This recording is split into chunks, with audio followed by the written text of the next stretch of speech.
Imagine standing at the edge of a vast forest, the trees towering high, their branches whispering secrets of ancient wisdom. Now, consider this. Every tree started as a small seed, a bundle of potential lying dormant, waiting for the right conditions to sprout and grow. The journey from seed to towering tree is not just growth. It's a transformation, a shift in form, structure, and essence. This transformation is not just a matter of chance. It's a result of nurturing environment, but most importantly, a fundamental change in the conditions that surround the seed. Now think of your mind as that seed. The soil it rests in is your mindset, the nourishing ground of thoughts, beliefs, and attitudes that can either limit its growth or propel it toward the sunlight canopy above. Have you ever stopped to ponder the power that lies within the realms of your own mind? The strength, the resilience, the sheer potential for growth and transformation that resides within your thoughts? There's an undeniable truth that resonates through the ages. The only constant in life is change. Yet, so often, we resist it, fear it, or try. But what if I told you that embracing change, starting with the seed of your mindset, could be the key to unlocking a life of unparalleled growth and fulfillment? What if altering your mindset could lead you to paths you've never walked, heights you've never reached, and successes you've never imagined? Consider for a moment the stories of individuals who have achieved great feats. They came from varied backgrounds, faced diverse challenges, and had different talents. Yet they all shared one common trait, a mindset geared toward growth, resilience, and adaptability. They understood that the mind, like a garden, requires constant tending, that weeds of doubt and fear must be uprooted to make room for seeds of opportunity and possibility. Now I ask you, what soil are your dreams planted in? Is it fertile with positivity and nurtured by ambition? Or is it parched and neglected and choked by the weeds of negativity? The beauty of this garden is that you are the gardener. You hold the power to cultivate the soil, to change the very essence of your ground, to transform. This journey of transformation doesn't promise to be easy. Like the seed that must push through the soil to reach the light, changing your mindset requires effort, persistence, and resilience. It demands that you challenge the status quo, question your limiting beliefs, and dare to dream bigger. But remember, the most magnificent trees were once just seeds in the palm of nature's hand, their potential untapped, their stories unwritten. Within you lies that same potential, waiting for the moment you decide to change your mindset, to embrace the possibilities that lie ahead.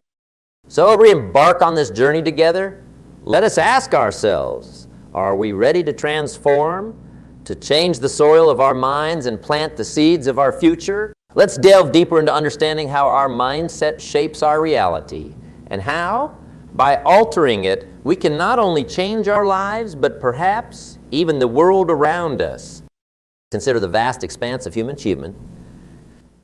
From the awe-inspiring pyramids that pierce the sky to the digital marvels that connect the globe in a web of light and information, each monumental feat began with a single thought, a spark in the human mind. This spark, nurtured by the right mindset, grew into flames of innovation, creativity, and transformation. It's here, in these flames, that we find the true power of mindset. A mindset rooted in positivity and growth does not simply see the world. It seeks to understand it, to question it, and to reimagine it. It views challenges not as insurmountable obstacles, but as stepping stones, opportunities to climb higher and see further. The stories of history are not tales of men and women who accepted the world as it was, but of those who dared to envision it as it could be. Their mindset was their compass, guiding them through uncharted territories to new horizons. Yet, what about the everyday hero? The individual whose name may not echo in the halls of history, but whose life is a testament to the power of mindset. Consider the teacher who sees not a troublesome student, but a mind waiting to be kindled. The athlete who, against all odds, crosses the finish line because they refuse to listen to the chorus of doubt. Or the entrepreneur who, from the ashes of failure, builds an empire because their mindset refused to be caged by the past. These stories, woven into the fabric of daily life, are the living proof that mindset is not just about monumental achievement, but about the courage to continue, to rise, to dream, and to do. The mindset we cultivate acts as the lens through which we view the world. A negative mindset distorts our perception, casting shadows where there is light and creating barriers where there are none. It whispers tales of caution and limitation, urging us to tread the path of least resistance, to choose safety over growth and familiarity over the unknown. Yet, this path leads not to sanctuary, but to stagnation, a gilded cage that confines the spirit and dims the spark within. Conversely, a positive, growth-oriented mindset illuminates the path ahead, revealing opportunities in the guise of challenges, potential in the place of peril. It urges us to leap into the unknown, to embrace the discomfort of growth, and to see beyond the immediate to the infinite possibilities that lie ahead. This mindset is not a gift bestowed upon a fortunate few, but a choice, a deliberate decision to see the world not as it is, but as it could be. To harness the power of our mindset, we must first recognize its influence not only on our personal lives, but on the world around us. Our thoughts shape our actions shape our habits, and our habits shape our destinies. The world, in turn, reflects the collective mindset of its inhabitants. If we yearn for change, for a world brimming with compassion, innovation, and unity, we must start with the seed within us, nurturing it with thoughts of what. This journey of transforming our mindset is not a solitary quest, but a shared voyage. It's a tapestry of individual threads, each unique in its color and texture, woven together to create a picture of collective human potential. As we embark on this path, let us hold fast to the belief that within each of us lies the power to change not just our own lives, but the very fabric of society. The road ahead is paved with the stories of those who have walked before us, those who have stumbled, risen, and ultimately soared. Their legacy is not just in what they achieved, but in what they believe. That the power of the human mind, nurtured by the right mindset, is the most potent force on earth. Imagine for a moment that your life is a vast ocean, and you are a ship sailing towards your dreams. Now, envision your limiting beliefs as anchors tethering you to the harbor. No matter how strong the wind fills your sails, no matter how clear your destination, these anchors hold you back, keeping you within the confines of the harbor. The question then arises, how do we lift these anchors? The process begins with identifying them. Limiting beliefs are often disguised as truths, masquerading as the protectors of our well-being, whispering tales of caution against the winds of change. I'm not good enough. Success is for the select few. I don't deserve happiness. These are the echoes of doubts that have found a home within us. Yet, it's essential to recognize that their power comes not from their truth, but from our belief in them. To challenge these guardians of the status quo, we must first shine the light of awareness upon them. It's akin to cleaning an old, dusty room that's been shut for years. As sunlight streams through the windows, illuminating the corners, we see the dust particles dancing in the light. It's in this light of awareness that we realize the room's potential for warmth and inviting space. Similarly, by illuminating our limiting beliefs, we see them for what they are, mere shadows of past fears and experiences, not armed with awareness. The next step in our journey is to confront these beliefs. This confrontation is not a battle waged with harsh self-judgment or criticism, but a dialogue. Imagine sitting down with an old friend who's lost their way, gently guiding them back to the truth. This is how we must approach our limiting beliefs. We question their validity, examine their origins, and gently but firmly guide them towards the truth. Is it truly that I'm not good enough, or have I not found the right path yet? Is success really for the select few, or have I not applied myself fully? Do I not deserve happiness? Or have I been looking for it in the wrong places?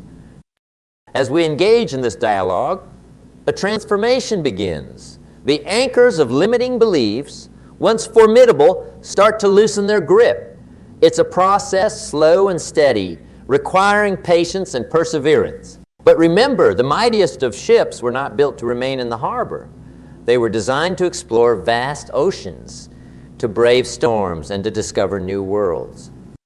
The final step in this journey of overcoming limiting beliefs is to replace them with empowering beliefs. This isn't about denying our fears or our past experiences, but about choosing a belief system that serves our growth and our dreams. I am capable of learning and growing. Success is the result of consistent effort and resilience. I deserve happiness and fulfillment. These are the sails that catch the winds of change, propelling us forward, guiding us towards our destiny. As we conclude this segment of our journey, I invite you to reflect on the anchors holding you back. Remember, the strength to lift them resides within you. The keys to the chains are in your hands.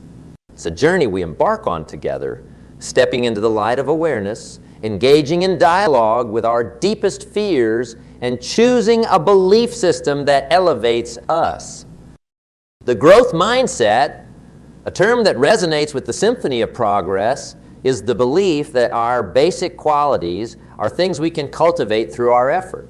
Unlike the fixed mindset, which sees talent and intelligence as static, a growth mindset thrives on challenge and sees failure not as evidence of unintelligence, but as a heartening springboard for growth and for stretching our existing ability.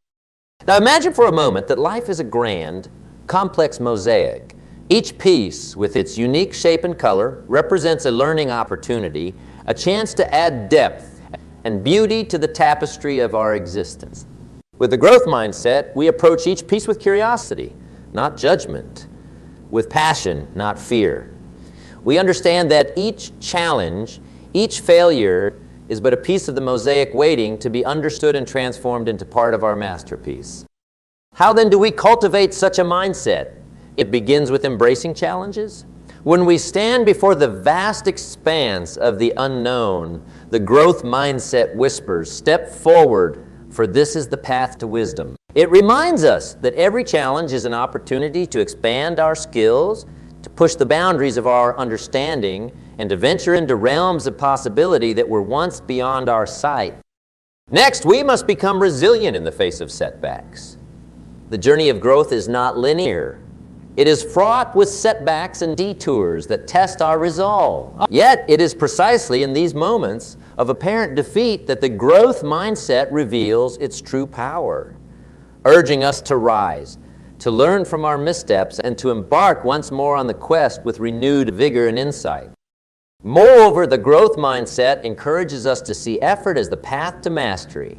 Effort transforms ability into achievement. It turns the impossible into the possible. In the alchemy of growth, effort is the fire that tempers the steel of our resolve, making it stronger, more durable, more capable of withstanding the trials of our aspirations. And let us not forget the importance of learning from criticism. Constructive criticism is the compass that guides us towards self-improvement. It challenges our assumptions, sharpens our insights, and refines our strategies. With a growth mindset, we welcome feedback, knowing that it is a gift, a beacon that illuminates our path to excellence. Finally, the growth mindset inspires us to find lessons and inspiration in the success of others. In the accomplishments of others, we see the potential for our own growth. We learn that success is not a zero-sum game, but a shared journey, a testament to what is possible when we dare to dream and to work tirelessly toward our goals. As we cultivate a growth mindset, we transform not only ourselves, but also the world around us. We become beacons of possibility, inspiring others to embark on their own journeys of personal and professional growth. We show that with resilience, effort, and a willingness to learn, there are no limits to what we can achieve. So as we stand on the threshold of possibility, let us commit to cultivating a growth mindset. Let us embrace challenges, persevere in the face of setbacks, dedicate ourselves to mastering our craft, learn from criticism, and celebrate the successes of those around us. In doing so, we step into a world where growth is not just a possibility, but a certainty. In this journey of growth and transformation, remember, it is not merely about reaching a destination, but about evolving, learning, and thriving along the way.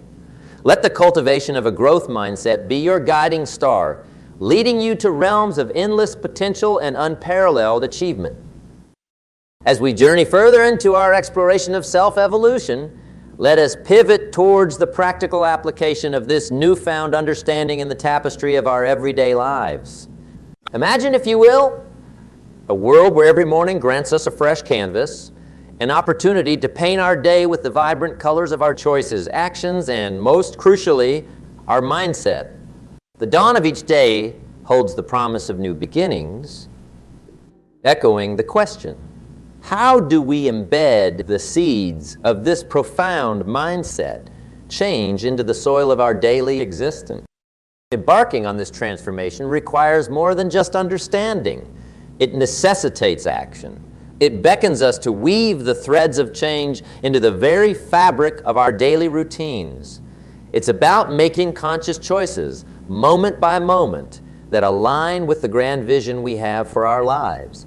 It's in the seemingly mundane moments that the essence of change finds its footing. Consider for a moment the power of morning rituals. How we start our day often sets the tone for the hours that follow. Cultivating a practice of gratitude upon awakening, reflecting on what we're thankful for, opens our hearts and minds to positivity and abundance. It shifts our focus from what we lack to what we possess in abundance. Could it be that such a simple act each morning could rewire our neural pathways towards positivity? Then there's the power of learning, a cornerstone of growth. Dedicating a portion of our day to absorb knowledge, be it through reading, listening, or engaging in stimulating conversations, fuels our minds and expands our perspectives. It propels us from the confines of our current reality into the vast expanse of what could be.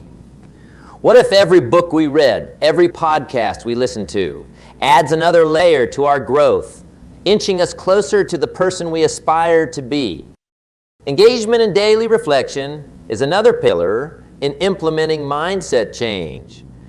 Each evening, as the sun dips below the horizon, take a moment to reflect on the day's journey. Ask yourself, what did I learn today? How did I move closer to my goals? What can I do better tomorrow? This practice not only cements the day's lessons, but also aligns our compass for the days ahead. In the intricate dance of daily living, the words we choose to speak to ourselves in the quiet of our minds play a pivotal role. The language of self-talk, often unnoticed, has the power to lift us to the heights of optimism or plunge us into the depths of despair. Shifting this inner dialogue from criticism to encouragement, from doubt to belief, is akin to changing the sails on our ship, guiding us towards our desired destination. Now, consider the influence of our surroundings. They say we are the average of the 5 people we spend the most time with. Assessing and, if necessary, reshaping our social circles to include those who inspire us, challenge us, and encourage our growth can have a transformative impact on our journey. Surround yourself with the dreamers, the doers, the believers, and watch as their energy fuels your ascent.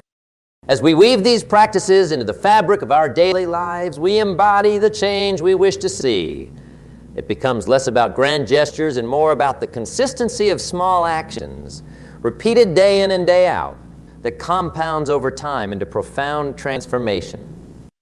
So as we stand on the brink of tomorrow, let us ask ourselves, are we prepared to take these steps, to integrate these changes into the rhythm of our daily lives? Let the dawn of each new day remind us of our journey, of the power we possess to mold our reality through the choices we make, the thoughts we nurture, and the actions we take. In this journey of transformation, let us remember the most significant changes often come from the smallest of steps consistently taken. Let this be our mantra as we march forward, not just as dreamers, but as doers, not just as wishers, but as warriors of our own destiny, armed with the unshakable belief that within us lies the power to change our mindset and, by extension, change our world. In this odyssey of self-discovery and renewal, We've unlocked doors to rooms within ourselves that we never knew existed. We've learned that the keys to these rooms were always in our hands, waiting for us to muster the courage to turn the lock and step into a new realm of possibilities. This journey, though personal and unique for each one of us, shares a common thread. The realization that within us lies an unbounded potential, a reservoir of strength, resilience, and power waiting to be unleashed. As we stand at this juncture, gazing into the horizon of our future, let us carry forward the lessons that have been the beacon of light on this path. The realization that our mindset is the architect of our destiny, that our beliefs shape the boundaries of our world, that growth is a perpetual journey of becoming rather than a destination, and that every day grants us a new canvas to paint our masterpiece of life. The journey ahead will undoubtedly be strewn with challenges, obstacles, and unforeseen turns. The winds may not always be in our favor, and the tides may rise high. But armed with the knowledge that we possess the power to navigate our ship, to adjust the sails, when the winds change course, and to steer towards our chosen horizon, we step into tomorrow with a newfound conviction and courage. Let this not be the end, but a new beginning. A beginning where every morning we awaken with gratitude, every obstacle we encounter fuels our growth, and every evening we retire with the satisfaction of having moved one step closer to our dreams. Let us pledge to be the gardeners of our mind, nurturing it with positivity, watering it with perseverance, and cultivating it with the seeds of relentless pursuit towards excellence. And as we part ways on this journey, remember, the most extraordinary stories are those written by ordinary people who decided to make an extraordinary difference in their lives and the lives of others. You are the author of your story, the captain of your ship, and the master of your fate. In the grand tapestry of life, let your story be one of transformation, of overcoming, of achieving, and most importantly, of inspiring. For in the end, it's not the years in our life that count, but the life in our years. Let's make every moment count, not just for ourselves, but for the world that awaits the magic only we can bring. As we forge ahead, remember, the journey of 1,000 miles begins with a single step. Take that step today, for the best time to plant a tree was 20 years ago. The second best time is now. Let us plant the seeds of change, nurture them with dedication, and watch as our garden flourishes beyond our wildest imaginations. The journey continues, and so does our quest for growth, for excellence, and for a life filled with purpose, passion, and unyielding perseverance. Now, of course, when people get to know you, they'll judge you by more than just how you appear, but physical, outside, inside. Here's what's good advice. Make sure the outside is an excellent reflection of the inside. Interesting phrase written. It says, God looks on the inside, people look on the outside. So you got to take care of both. The inside for God and the outside for people. What's the old phrase? You never have a second chance to make a first impression. So the outside appearance is also valuable as well as inside vigor and vitality. Somebody says, well, people shouldn't judge you by your appearance. Let me give you a clue. They do. Take care of both. Here's another one. I had to work on being late. For the people that are always late, what do they care? They're not there when you get there. It doesn't matter, but if you truly want to make progress, not alienate, right, in the marketplace, here's what's acceptable to everybody. Being on time. Right? Not being on time is acceptable probably, to a lot of people, but some, it's going to cost you. Now, the mind must be nourished. It's got to have good food. Food for thought. Bread for the head, we call it. Yes, you need a slice of toast in the morning, right, for your body, but you need a slice of cassette. A slice of cassette you put in the car system and listen and listen. Let something feed your mind. Stand guard at the door of your mind. Don't just listen to anything and everything. Make sure that you're your own best filter of what goes into your mental factory and spins out the fabric of your life and future. Stand guard at the door of your mind. Spend time. Be a selective listener. But you got to have a good diet, a good mental diet. When you walk into a home and walk into the pantry of the kitchen, You take a look what's in there. This family's either going to be healthy or it isn't going to be healthy. And a lot depends on what's in the cupboard. What you bring home, right, from the grocery store that you feast on for the body. Now here's what's important. A proper menu for the mind to make sure that it's got a wide range of nourishment. Because the mind needs the full education. Now that starts to develop the foundation for what we call a good life, a productive life, a fulfilled life.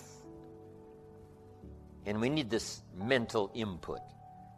2 days is a little staggering in terms of sort of a crash program. And you couldn't do it every week, a couple of days every week. It would be too much. But a couple of days to just really concentrate for a while. Hopefully I send you away from here tomorrow a little mind weary, right? Of taking all these notes and trying to get it all and trying to think about it while you take notes. I know it's an intense session of a couple of days, but I'm telling you it's going to be so valuable for me to express it and for you to get it. Because then you just load up your wagon full of stuff here. Mental wagon to take it home and sort it out and decide what's valuable to try today. Some that you're going to think about a little bit later, but now at least you've got it. So that you'll have mental food to feast on long after the lights are out and we've left the premises. So, feed the mind, debate, exercise, a continual diet. You can't go too long in between the classes and the schools and the seminars and the sermons and where things are being taught of value. Here's what else is important. You got to go to everything you can afford. Have a good plan, weekly plan, monthly plan to go to a variety of things. And don't miss the chance. Even if you're involved in a certain company and they say, we're going to have a training class. You say, I've been to one of those. I'm asked, you got to go again and you got to go again. You can't get it all the first time. Here's what the early Christians were taught. Don't neglect the assembly. Why? We got a brand new idea. One is it's being challenged. We need the strength of each other and the exchange of ideas to make this thing grow. And 2,000 years later, it's a very vigorous movement. But they were taught when it started, don't neglect to get, every time they call a meeting, make sure you're there every time they call a meeting. And whatever industry you're in, whatever company you're in, when they call a meeting, make sure you're there. When they call a little training class, make sure you're there. Here's why. Some of them are going to be life-changing. And you don't know which experience is going to be life-changing. You can't pick the one. You just got to go. One is life-changing. You go. Another one is life-changing. You go again. Another one is life-changing.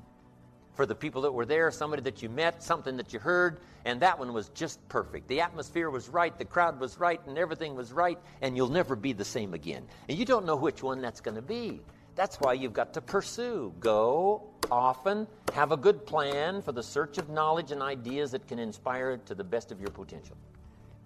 So now we've got the physical, we've got the spiritual, we've got the mental parts of personal development. Now let's keep going. When I began planning this program, I looked up the word character in the dictionary. I learned the origin of the word, and then I just sat there for a minute and realized that in this case, the origin of the word just about says it all. So I'm going to tell you where the word character comes from, and I'd hope it has as big an effect on you as it did on me. But first I want to just quickly mention the origins of another word that people often confuse with character, just to clarify the differences. That other word is charisma, and I think that it's often confused with character today. But charisma is really quite different. Charisma is derived from a Greek word meaning an ability to elicit favor in other people. It's a magnetic quality of personality that people respond to as if it were magic. Charisma is almost like a magic wand that confers power over others. But character has a very different origin. Character comes from a Greek word meaning chisel, or the mark left by a chisel. I'm going to repeat that because I think it's very important. Character is derived from the Greek word for chisel. And of course, a chisel is a sharp steel tool used for making a sculpture out of a hard or difficult material like granite or marble. And a chisel is also used for stripping away waste material from an object, stripping away stuff that might get in the way in order to get down to the essential thing, the thing that really matters. You've got to chisel your character out of the raw material of yourself, just like a sculptor has to create a statue. The raw material is always there. Everything that happens to you, good or bad, is an opportunity for building your character. Let me point out another important distinction between character and charisma. You may have noticed it already. In both its definition and its derivation, character doesn't refer to other people. It doesn't refer to having power over other people or getting other people to follow you or gaining favor with other people. Character is something that you have and that you are. You could be marooned on a desert island, and your character would still be important. In fact, it would likely be very important in that situation. But charisma wouldn't do you any good at all.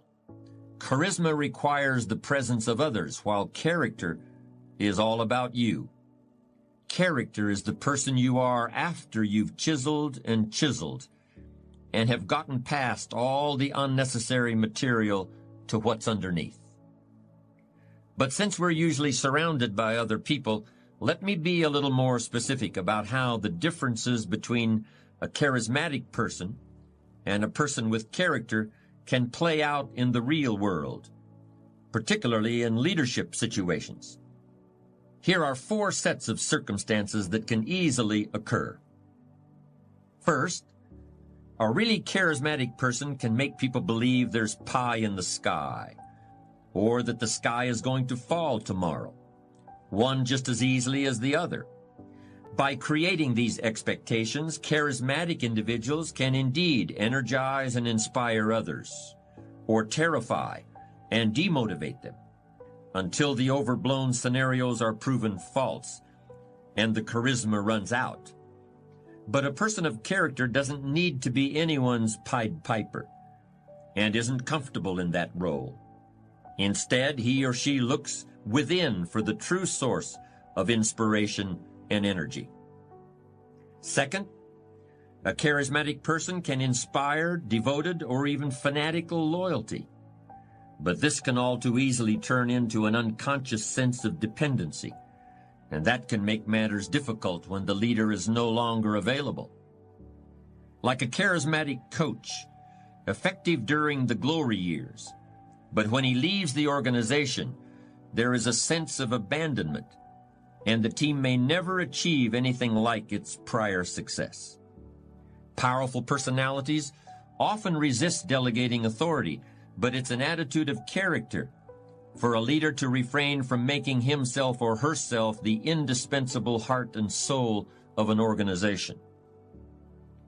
Here's a third difference between character and charisma that's particularly important in a leadership situation. Charismatic people have to keep pulling rabbits out of the hat. The magic of their presence has got to keep expressing itself, or people might start wondering where it went.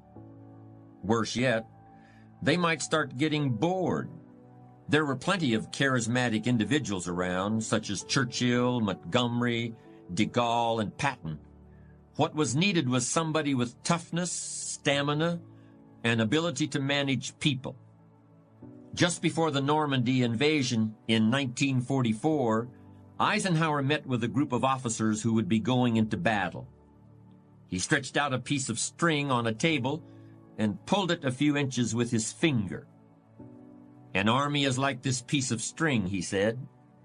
"If you try to push it from behind, it just tangles and doubles back on itself.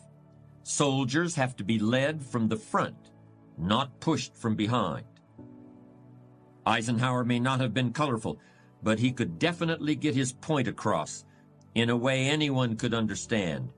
He had character in the true sense. One of the biggest pitfalls for a charismatic leader comes straight from his or her ability to inspire love and devotion. And this is the last point I want to make. In order to bask in the warm glow of a leader's approval, People may become reluctant to voice disagreements. There are people who become isolated because subordinates are afraid of them. But the same isolation can occur as a result of misplaced affection. People of character are usually well loved by everyone around them, but they make it clear that their own first love is for the truth, even if it hurts. Because character is what's left after charisma is gone.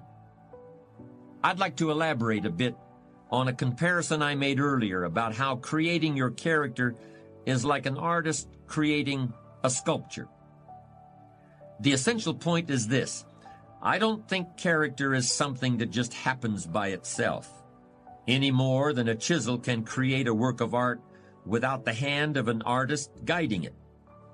In both instances, a conscious decision has been made.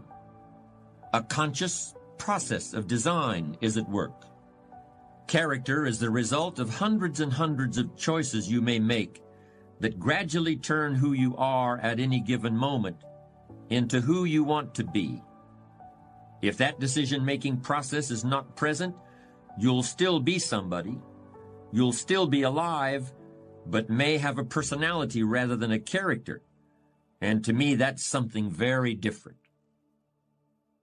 You build character out of certain qualities that you must create and diligently nurture within yourself, just like you would plant and water a seed or gather wood and build a campfire. You've got to look for those things in your heart and in your gut. You've got to chisel away in order to find them, just like chiseling away rock in order to create the sculpture that has previously existed only in your imagination.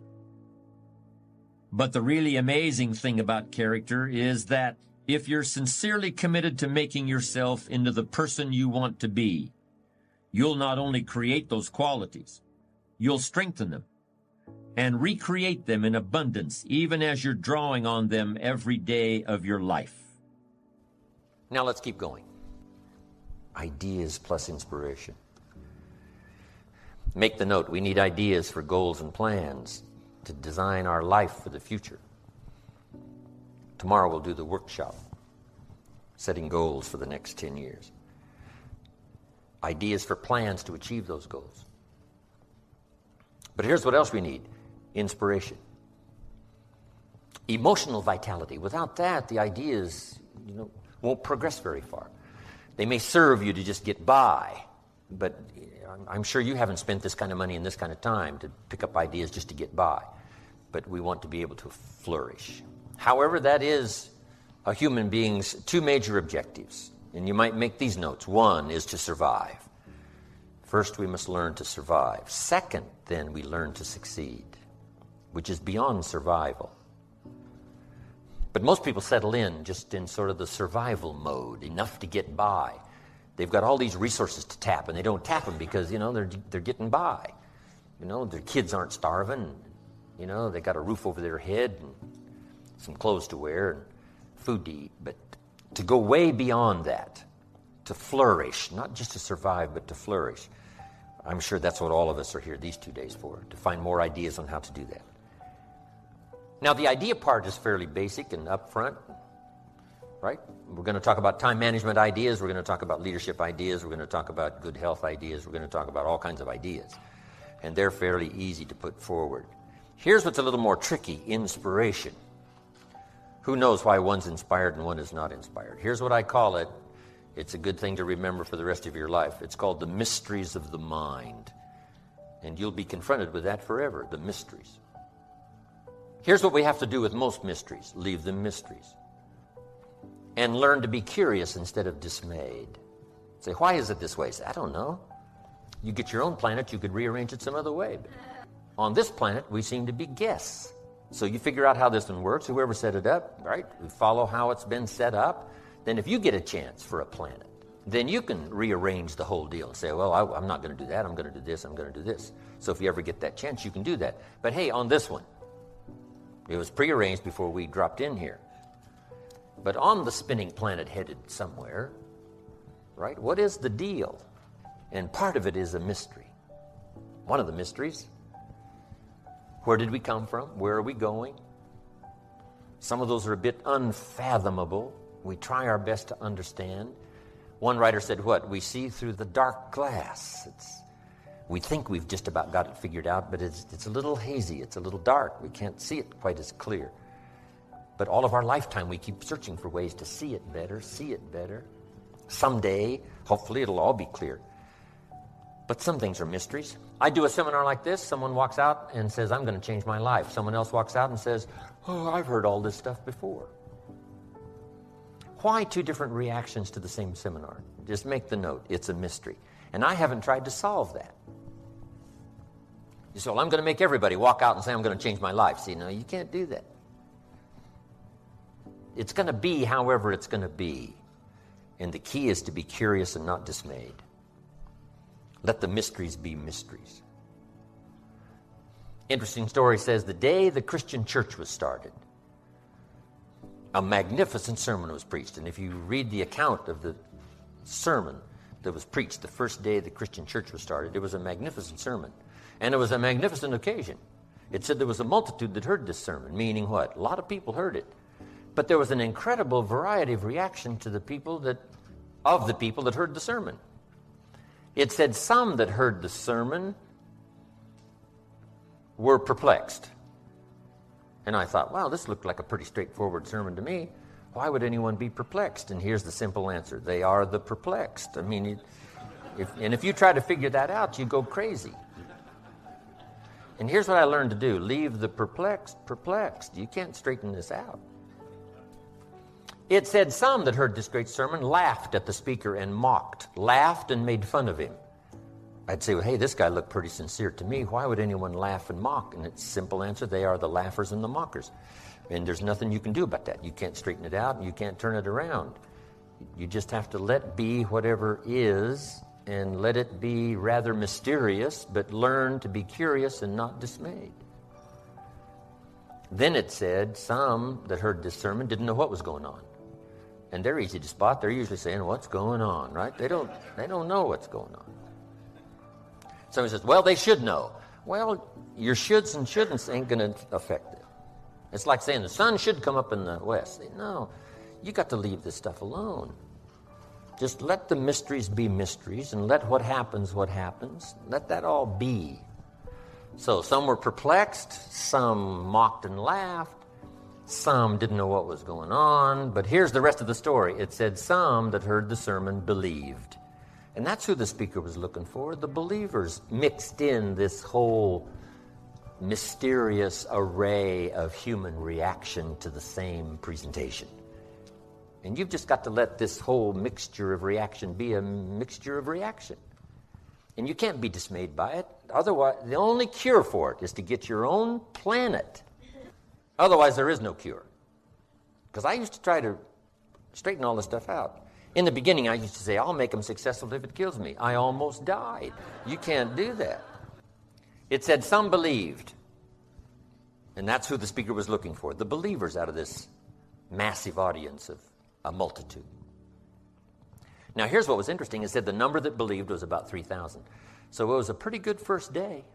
So make the note. You can have a good day in spite of the mystery. In spite of the mystery of reaction, in spite of who's who, in spite of what happens, in spite of the full variety of human reaction and human behavior, in spite of the whole mix in each community, in each place, in each school, wherever, in spite of this whole mysterious mix of how things are and how humans react and how they behave, here's what you can have: a good day. 3,000 the first day. Wouldn't you call that a good day? 3,000. I've had some pretty good days, but not 3,000. Amazing. So, let the mysteries be mysteries. But inspiration, hopefully I've caught you at the right time where you'll be inspired to listen, inspired to take notes, and then inspired to give it a try. And this is all I ask after the seminar's finished. Just try some of this stuff. Some of the ideas I'm going to share with you the next 2 days. Just give it a try. You never know till you try, Papa said. See if it'll work for you. And then here's what's next. Refine it all as you go. First you learn, then you try, then you refine, then you evaluate, then you pass it on. But here's The key is to turn response into results. I appreciate applause, but applause is not the deal. For me, here's what's valuable, is to have this stuff work in someone's life, to have it make a difference in someone's income, have it make a difference in someone's financial future, have it make a difference in someone's health, measurable difference in someone's future and health. That's my game. And if I can give you something that'll help make a measurable difference as time passes, see, that's what's it for me.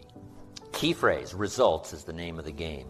I do another seminar called The 5 Major Pieces. It's also the title of a book, but here's those pieces. One is philosophy. We're affected by what we know. Next is attitude. We're affected by how we feel. Third is activity, or disciplines, or work. Labor, it's called. We're affected by what we do. And number 4 is results. Learn to measure and count to see how you're doing. Making progress is the name of the game. And here's how I describe it. Measurable progress in reasonable time. That's what we ask of our kids. That's what we ask of everybody. Make measurable progress in reasonable time. But results is the name of the game. We don't study philosophy just for philosophy, or attitude just for attitude, or discipline just for discipline. These things by themselves serve no purpose. But these 3 items invested in labor, in the work, produces results. Now we measure our results to see how our disciplines are working, how our attitude is working, and how our philosophy is working. And if the results aren't to your liking, there's only 3 places to check: discipline, attitude, philosophy, personal philosophy. It's a pretty simple process. Some people check interest rates. Well, but, that's not where the real problem probably is. Check what you know. You may need more knowledge. Check how you feel. You may need to adjust your attitude. And check your disciplines, and you may need to add a couple to the ones you're already engaged in. And that'll start immediately to changing the results that you can measure, that you can count. And you might add one more word here, weigh. Okay, weigh and count and measure. Because the game is productivity, progress and productivity. Then something we're going to talk about, which was number 5, which is lifestyle. Because here's the ultimate expression of life, and that's to live a good life. Living well is the ultimate expression, not philosophy, not attitude, but living well. Hopefully I'll give you some guidelines that have come my way, translating response to results. Now, just finishing up, make these notes. To get the most out of the 2 days, here's number 1. Everybody would agree on number 1. Be thankful for what you already have. Here's the next one. Be eager to learn. I know you already know a lot, but be eager to learn the rest. I've learned a lot in my years, but I'm eager to learn the rest. Now I'm trying to capsulize my learning. I'm trying to accelerate my learning, right? Because I don't have a couple hundred years left. So I've got to accelerate my learning curve, especially in the next 4, 5, 6, 8, 10 years. And I'm asking you to do the same. An accelerated learning curve to maximize the time to learn as much now in 1 year as you used to learn over 5 years. Just accelerate the curve. Eager to learn. No matter how much you know, you can always learn a bit more. Improve your life, sometimes to a startling degree. Some of the great fortunes of the world were made, what? After someone turned 50, 60. Because now they've got all this experience. Now when an idea comes, they invest 50 years. They invest 60 years in this idea, and it explodes into fortune. So as maturity comes along, what a great time now to come up with good ideas, because now you can maximize their possibilities because of your maturity and what you already know. So be eager to grasp that next idea, because it could explode your health, explode your life. It could start a whole new realm of future for you at dimensions you never even thought of, the next idea, the next couple of ideas. So be eager to learn no matter how rich you are, how healthy you are, where you are.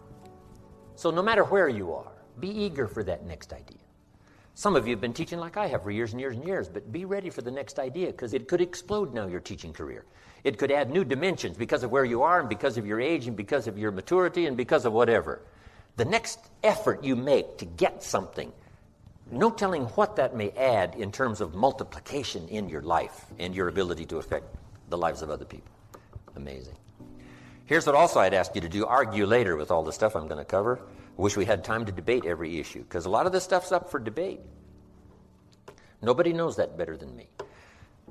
And I've been doing my best all these years to debate, my point of view, as well as to listen from the other point of view. But, I would ask you to argue later, because we don't have time to open up discussion for every point that I'm going to cover in the next 2 days. But here's what's important. Debate all major issues.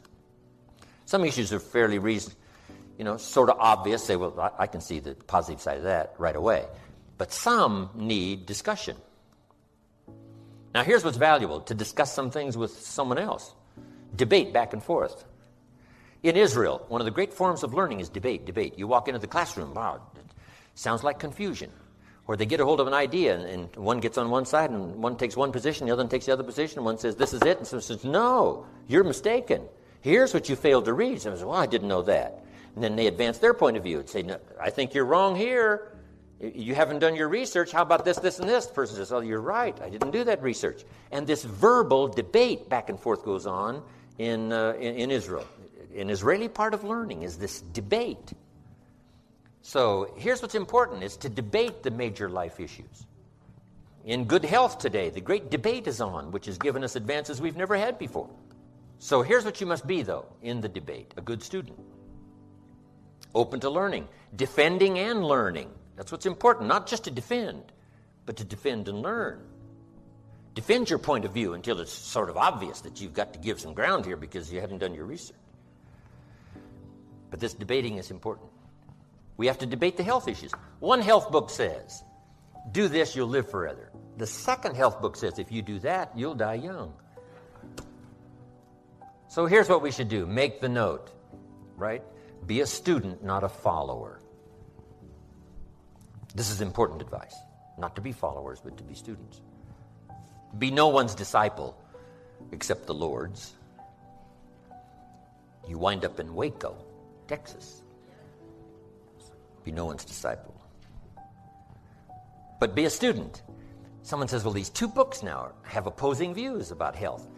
Here's what you should do. Answer. Read both books and make up your own mind.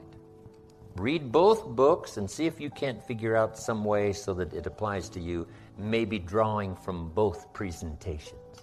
Not to follow one or the other, but to draw from one or the other, or maybe both, and develop a plan for you. Here's some of the best advice I've got for you. Make sure what you finally do is the product of your own conclusion.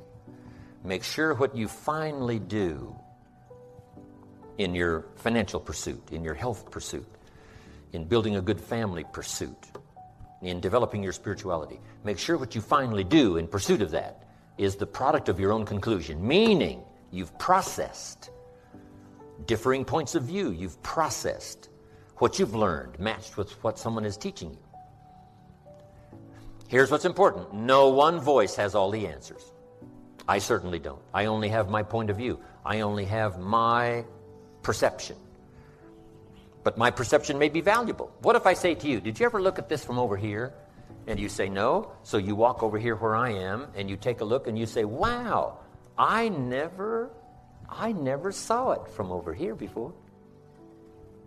And maybe that look, from my point of view, is an interesting perception.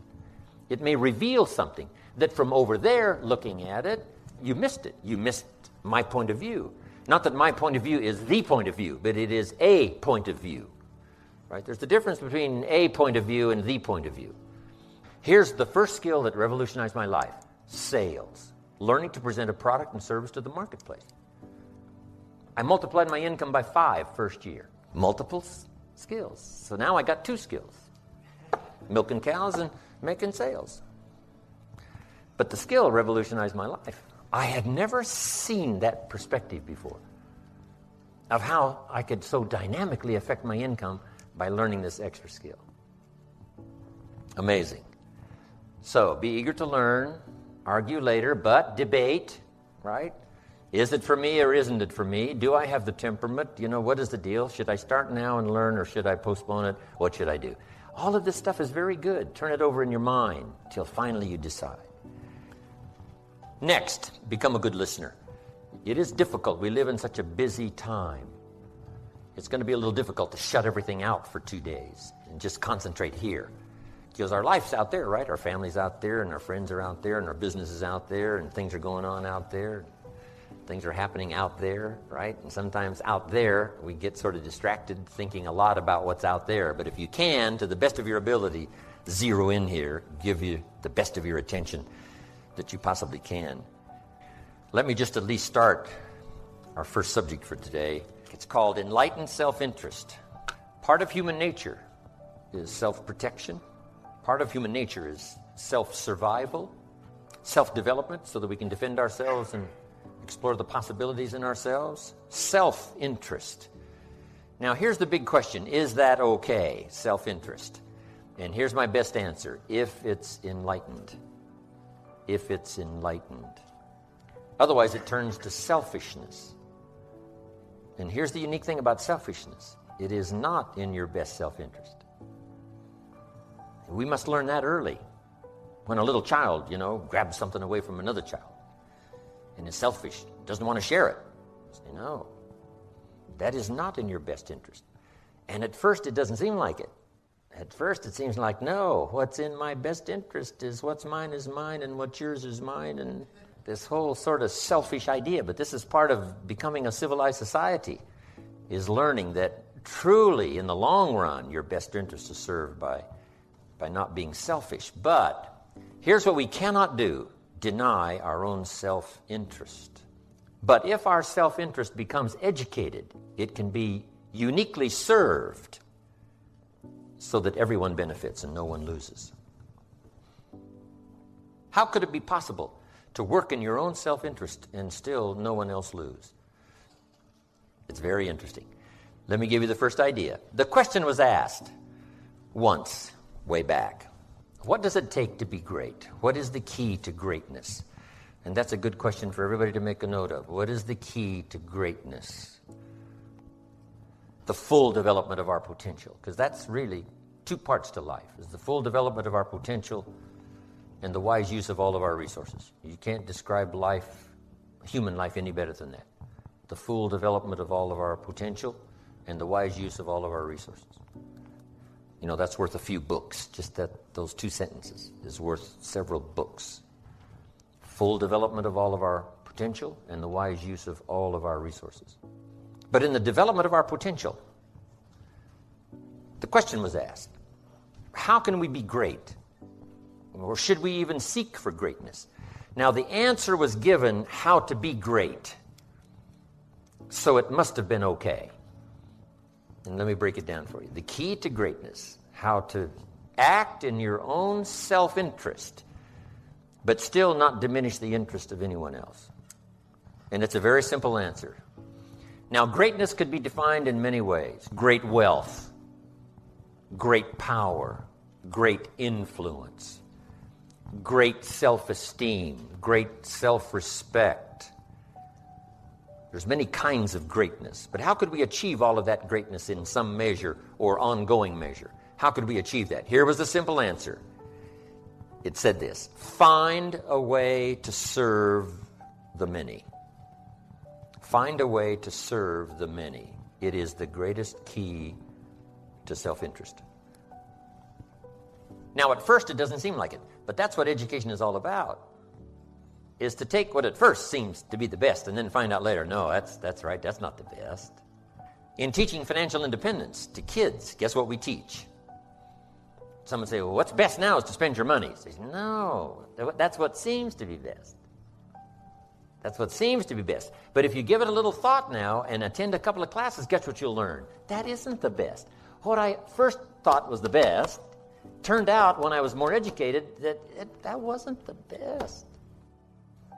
So here's what we teach kids. The best is discipline of your resources. So here's what we teach kids. Do what you have to as quick as you can so you can do what you want to as long as you can. Do what you have to. Save your money. Invest your money. Do what you have to. Conserve your resources. Exercise the discipline now, because then that later leads to many years of self-satisfaction. So that's what education is all about, to turn around what seems to be our best interest and say, no, now I understand that isn't what's best. You got a toothache. You got a cavity in your tooth. What seems to be best is just to neglect and say, oh, well. But here's what's the problem with the cavity. It doesn't get better. So you got to go take care of it. And the dentist says what? You can take care of it now, it only costs this much. Later, it costs this much. So you can pay me now or pay me later. You say, hey, in my own best interest, what? Better to pay up front. Discipline is better up front. Now, so that we can enjoy those later years, to have plenty. So here's what it says. If you wish to be great in all kinds of greatness, have trophies to put on the mantle above the fireplace. If you wish all that kind of greatness, recognition and respect and all of it, here's the key. Find a way to serve. So we might shorten it to read like this. Service to many leads to greatness. Now at first that doesn't seem to create personal greatness, serving others. But now when we become educated, we finally find out, yes, that's true. Service to many leads to greatness. Key phrase. If you wish to be ruler over many, now wishing to be great would seem as a statement of your own self-interest, which is true. But we're talking now about enlightened self-interest. Find a way to serve. Now we come to the next one. If you wish to be ruler over many, nothing wrong with that, to be ruler over many. Here's what it says. Be faithful when the amounts are small. To rule over many, be faithful when you have just a few. Someone says, well, if I had a big organization, I'd really take good care of it. But I've only got 3 or 4. I don't know where they are. See, that's not the key. The key is to really know where the 3 or 4 are. Take exceptionally good care of the 3 or 4. Because if you become faithful, if you become disciplined in giving your best attention and the best you've got to the few, now you begin to qualify now to have the many to preside over. The many will come if you pass the test of the few. Someone says, if I had a fortune, I'd really take good care of it, but I've only got a paycheck. I don't know where it goes. See, that's interesting. If we ask you, what about your money? You say, I don't know where it all goes. Well, should we let you run the company? You don't know where it all goes? He says, yeah, my money just gets away from me. Oh, we should let you run the world, right? Say, no. Because if you can't be master over a few pennies, should we give you a fortune? The answer is no way. Let's see what this person does with a paycheck. Then life and opportunity will decide later whether they deserve to double, triple, quadruple their income, multiply it by 10. Why multiply it by 10 if you don't do a good job with what it is? So the key to greatness in your own self-interest is find a way to serve, and number 2, be faithful when the amounts are small. Now, here's what's exciting. Learning to give is in your own best interest. It doesn't seem like giving something is in your own best interest. But here's what it says. If you wish to receive, and if you wish to receive, we would call that wishing for your own self-interest, wishing to receive. But here's how you receive in your own best interest, and that is to give. If you give, you will receive. And you cannot understand that unless you're educated. From the very earliest moments of being a child, you can't understand that unless you're educated. In fact, here's what it says. It's better to give than to receive. Now, see, at first, that doesn't seem right. At first, but here's what you can get at first. Faked out until you become educated. At first, it seems like it's better to receive than it is to give. And you say, no, you must be educated to understand. It's better to give than it is to receive. Now, here's why. Giving starts the receiving process. Wouldn't that be acting in your own self-interest, is to do something that started the receiving process? And the answer is yes, now I understand. Now I can act in my own self-interest in an enlightened way instead of a destructive way. Next, in your own self-interest. Life responds to deserve, not to need. These are some of the most important notes of the 2 days. If you understand this, the rest is probably simple. Life responds to deserve, not to need. Life was not designed to give us what we need. Life was designed to give us what we deserve. Now, not in a moral sense now. This is just in a basic sense. There are certain moral challenges as well, spiritual and moral. But here's what the great law says. It does not say, if you need, you will reap. That's not what it says. Someone says, well, I really need to reap. Then you must learn the basic law. And without education, see, you'll be left behind. Here's what it says. In order to reap, you must plant. Guess who deserves to reap? Those who plant. So, could I deserve something unique and valuable? Yes, if you understand the law, if you understand how it works in your own self-interest. We must plant, we must give to the soil, we must turn it loose, we must let it do its work, we must have patience, take care of it. Now we deserve the reaping. If you need, you must plant. Next, if you need to find, in your own self-interest, if you need to find, here's what it says, you must search to find.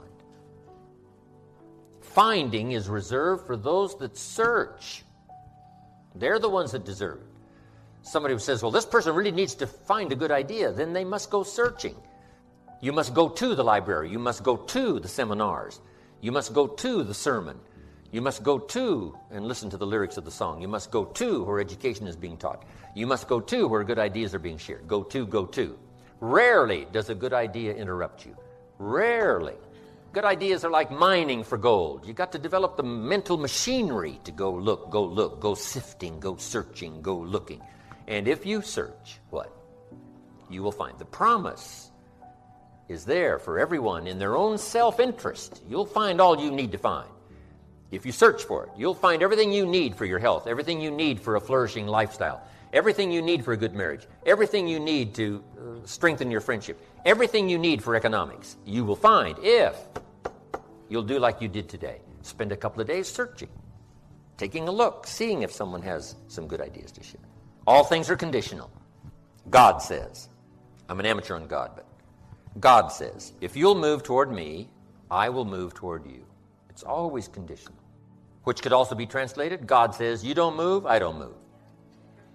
You say, well, that's arbitrary. Well, when you're God, you can set it up that way. Remember, your planet, you can rearrange all this. Change it all. But on this one, here's what's interesting. What you move toward tends to move toward you. If you move toward education, education starts to seek you out. This is one of the unique positive mysteries.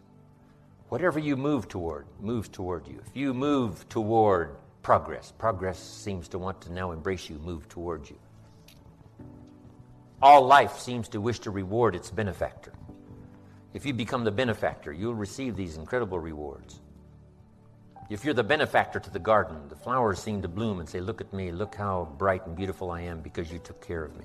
I wish to reward you by being beautiful, lovely, spectacular. Your own children, if you become their benefactor, they want to reward you with their progress. I taught my daughters how to swim, right? My daughters would say, and to dive. And my daughters would say, Daddy, watch. Look, watch. Look what you've created here. I mean, you've spent the time with me and, when it didn't go well, now look at me. This is the payoff. Watch me dive. I was their benefactor. Now, all life wishes to respond to the benefactor. Those who give their time, give their effort, give their patience, give their ideas, the benefit of their experience. Now, whatever has benefited from that wishes to respond. The crop wishes to grow. The child wishes to show you how much progress they've made.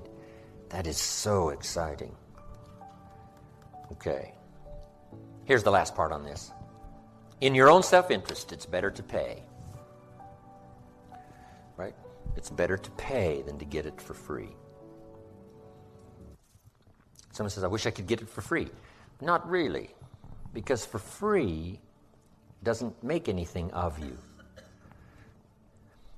Here's a good phrase to remember. I wish to pay fair price for everything, for what it makes of me to pay. For the development I must achieve, to be able to pay, that's more valuable than to pay and to receive. Promise is on the other side of price. Should we give you the promise without the price? And the answer is no. That would violate the whole deal. Helping kids to change their vocabulary. A child says, I need $10. Said, that doesn't unlock the vault here. What unlocks the vault? How could I earn $10? Now, see, there's plenty of money here. You just got to use the right language. And the vault comes open. There's the money. There's the door. If you use the right language, part of it is language. We're going to learn tomorrow about financial independence. Part of it's language. Here's what I teach kids, not to have a savings account. It's important not to have a savings account. Here's what's important, to have an investment account. You want an account that pays. I said, oh, I understand. An investment account, not a savings account. An account that pays you interest. So, the magic language around the house for the kids. How can I earn $5? Not I need $5, not give me $5. How could I earn $5? How could I earn $10? Now here's what's important. Even more important than the $10 that achieves the objective is the development, the personal development that comes from being able to pay.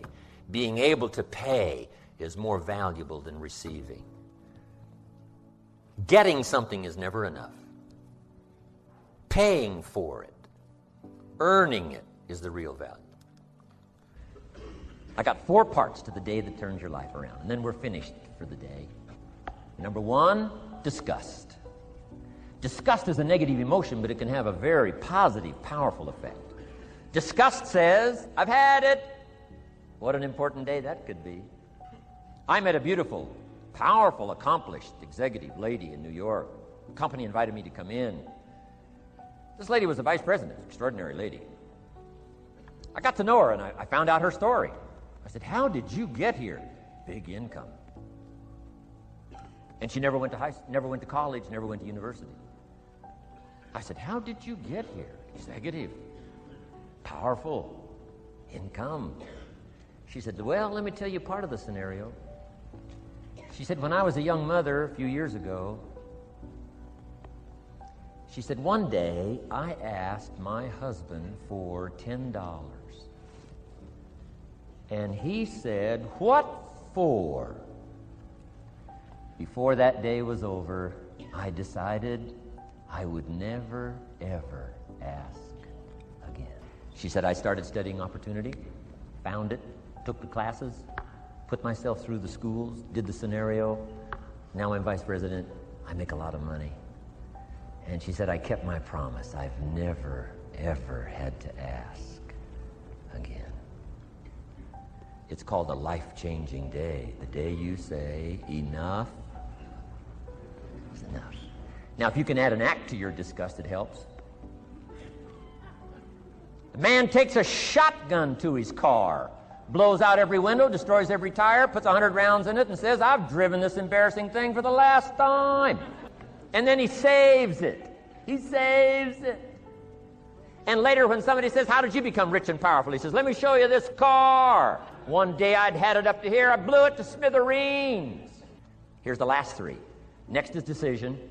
Decision-making is a life-changing day. If you went home today and in the next few days cleaned up a list of decisions, it could furnish enough inspiration for the next 5 years, 10 years. What an inspiring day, the day you can bring yourself to decide. And here's the 3rd one, desire, wanting too bad enough. Who knows the mystery of that? We don't know. But here's something I do know. Sometimes desire waits for a trigger, waits for something to happen. Who knows what the happening may be? A song, the lyrics, a movie, the dialogue, a seminar, a sermon, a book, an experience, confrontation with an enemy, a conversation with a friend who finally levels with you. Whatever the experience it is, it's so valuable. And here's my best advice. Welcome all experiences. You never know which one is going to turn everything on. Don't put up the walls. The same wall that keeps out disappointment keeps out happiness. Take down the walls. Go for the experience. Let it teach you. And here's the last one. Resolve. Resolve says I will. Two of the most powerful words in the language. Best definition of resolve I got from a little junior high girl, Foster City, California. I'm going through some words one day. I got to this one and I asked the kids, who can tell me what resolve means? Some didn't know, some tried. Interesting. The last one was the best. Little girl about 3 rows back, she said, I think I know, Mr. Rohn. I said, what? She said, I think resolve means promising yourself you will never give up. I said, that's the best I've ever heard. She's probably giving seminars somewhere today, right? I mean, that's the best I've heard. I asked the kids, how long should a baby try to learn how to walk? How long would you give your average baby? Any mother in the world would say, you're crazy. My baby is going to keep trying what? Until. What a magic word. I want you to write it down. Until. Promise yourself you'll read the books until your skills change. You'll go to seminars until you get a handle on it. You'll listen to it until it makes sense. You'll go for it until you understand it. You'll practice it until you develop the skill. Never give up until, however long that is. Then you'll discover some of life's best